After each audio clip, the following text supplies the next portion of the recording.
ಇಡೀ ರಾಷ್ಟ್ರದಲ್ಲೇ ಬೆಚ್ಚಿ ಬೀಳುವಂತಹ ಅಂಕಿಅಂಶಗಳು ಹೃದಯಾಘಾತಕ್ಕೆ ಸಂಬಂಧಪಟ್ಟಂತೆ ನಮ್ಮ ರಾಜ್ಯದಿಂದ ವ್ಯಕ್ತ ಆಗ್ತಾ ಇದೆ. ಹಾಸನದ ಬಗ್ಗೆ ಡೀಟೇಲ್ಸ್ ಕೊಟ್ವಿ, ದಾವಣಗೆರೆಯಲ್ಲೂ ಅಷ್ಟೇ ನೋಡಿ, ಹೃದಯಾಘಾತಕ್ಕೆ ಓರ್ವ ವ್ಯಕ್ತಿಯ ಸಾವಾಗಿದೆ.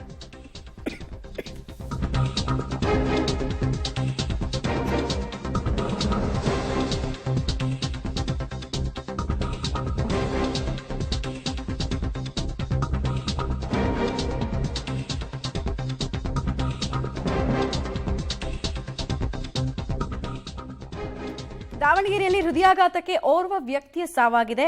ಐಗೂರು ಗೊಲ್ಲರಹಟ್ಟಿಯ ಜಯಪ್ಪ, ಇವರಿಗೆ 44 ವರ್ಷ ವಯಸ್ಸಾಗಿತ್ತು. ಮೃತ ದುರ್ದೈವಿ ಅನ್ನೋದು ಗೊತ್ತಾಗ್ತಾ ಇದೆ. ಎದೆನೋವು ಅಂತ ಆಸ್ಪತ್ರೆಗೆ ಹೋದಾಗಲೇ ಅಲ್ಲೇ ಅವರು ಕುಸಿದು ಬಿದ್ದಿದ್ದಾರೆ, ಸಾವನ್ನಪ್ಪಿದ್ದಾರೆ. ಕೆಲಸದ ವೇಳೆ ಎದೆನೋವು ಕಾಣಿಸಿಕೊಳ್ಳುತ್ತಂತೆ. ಪ್ರಾಥಮಿಕ ಚಿಕಿತ್ಸೆಯಲ್ಲಿ ತೀವ್ರತೆ ಗೊತ್ತಾಗಿ ಅವರಿಗೆ ಐಸಿಯುನಲ್ಲಿ ಚಿಕಿತ್ಸೆ ಕೊಡಿಸುವಂತಹ ಕೆಲಸವನ್ನು ಮಾಡಿದ್ರು. ಆದರೆ ಚಿಕಿತ್ಸೆ ಫಲಕಾರಿಯಾಗದೆ ಜಯಪ್ಪ ಅವರ ಸಾವು ಕೂಡ ಆಗಿದೆ. ಎದೆನೋವು ಕಾಣಿಸ್ಕೊಂಡು ಎಷ್ಟು ನಿಮಿಷಕ್ಕೆ ಇವರು ಆಸ್ಪತ್ರೆಗೆ ಹೋದ್ರು ಅನ್ನೋದು ಕೂಡ ಇಂಪಾರ್ಟೆಂಟ್ ಆಗುತ್ತೆ. 60 ನಿಮಿಷದ ಆ ಗೋಲ್ಡನ್ ಅವರ್ ಬಗ್ಗೆ ನಾವೇನು ಹೇಳ್ತಾ ಇರ್ತೀವಿ, ಅದ್ರೊಳಗೆ ಹೋದ್ರಾ ಅಥವಾ ಇನ್ನೂ ಲೇಟ್ ಆಗಿತ್ತಾ, ಸುತ್ತಮುತ್ತ ಎಷ್ಟು ಆಸ್ಪತ್ರೆ ಇತ್ತು, ಎಲ್ಲ ಪ್ರಶ್ನೆ ಬರುತ್ತೆ. ಕಲಬುರಗಿಯಲ್ಲೂ ಹೃದಯಾಘಾತಕ್ಕೆ ವ್ಯಕ್ತಿಯೊಬ್ಬರು ಬಲಿಯಾಗಿರೋದ್ರ ಡೀಟೇಲ್ಸ್ ಸಿಗ್ತಾ ಇದೆ. ಸಂತೋಷ್ ಇಂಡಿ 35 ವರ್ಷ ವಯಸ್ಸಿನ ಯುವಕನ ಸಾವಾಗಿದೆ. ಆಳಂದ ತಾಲೂಕಿನ ಲಿಂಗನವಾಡಿ ಗ್ರಾಮದ ನಿವಾಸಿ ಇವರು ಜಮೀನಿನಲ್ಲಿ ಕೆಲಸ ಮಾಡಬೇಕಾದ್ರೆ ಏಕಾಏಕಿ ಕುಸಿದು ಬೀಳ್ತಾರೆ. ಸಂತೋಷ್ ಇಂಡಿ 35 ವರ್ಷದ ಯುವಕ.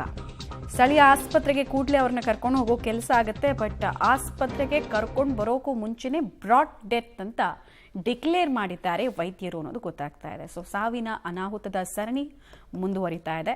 ಭಯಬೀಳಿಸುವಂತಹ ರೀತಿಯಲ್ಲಿ ಯುವಕರು, ಯುವ ಸಮುದಾಯದ ಅನೇಕರು ಉಸಿರು ಚೆಲ್ತಾ ಇದ್ದಾರೆ.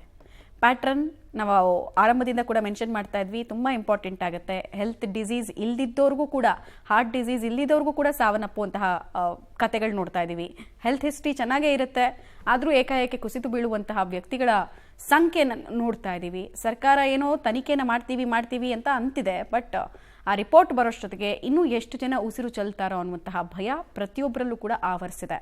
ಜಾಗೃತಿ ಮೂಡಿಸೋ ನಿಟ್ಟಿನಲ್ಲಿ ತಾಲೂಕು ಆಡಳಿತಗಳು ಕೂಡ ಈಗ CPR ಅನ್ನು ಏನು ಮಾಡಬೇಕು, ಸ್ಥಳೀಯರ ಜವಾಬ್ದಾರಿ ಏನು ಎಲ್ಲ ಮಾಡ್ತಾ ಇದ್ದಾರೆ. ಬಟ್ ಯಾವುದು ಸಾಕಾಗ್ತಿಲ್ಲ. ಈ ಸಾವುಗಳಿಗೆ ಕಡಿವಾಣ ಹಾಕೋ ನಿಟ್ಟಿನಲ್ಲಿ ಸರ್ಕಾರ ಈ ಕ್ಷಣಕ್ಕೆ ಇಡ್ತಾ ಇರುವಂತಹ ಹೆಜ್ಜೆಗಳು ಸಾಕಾಗ್ತಾ ಇಲ್ಲ.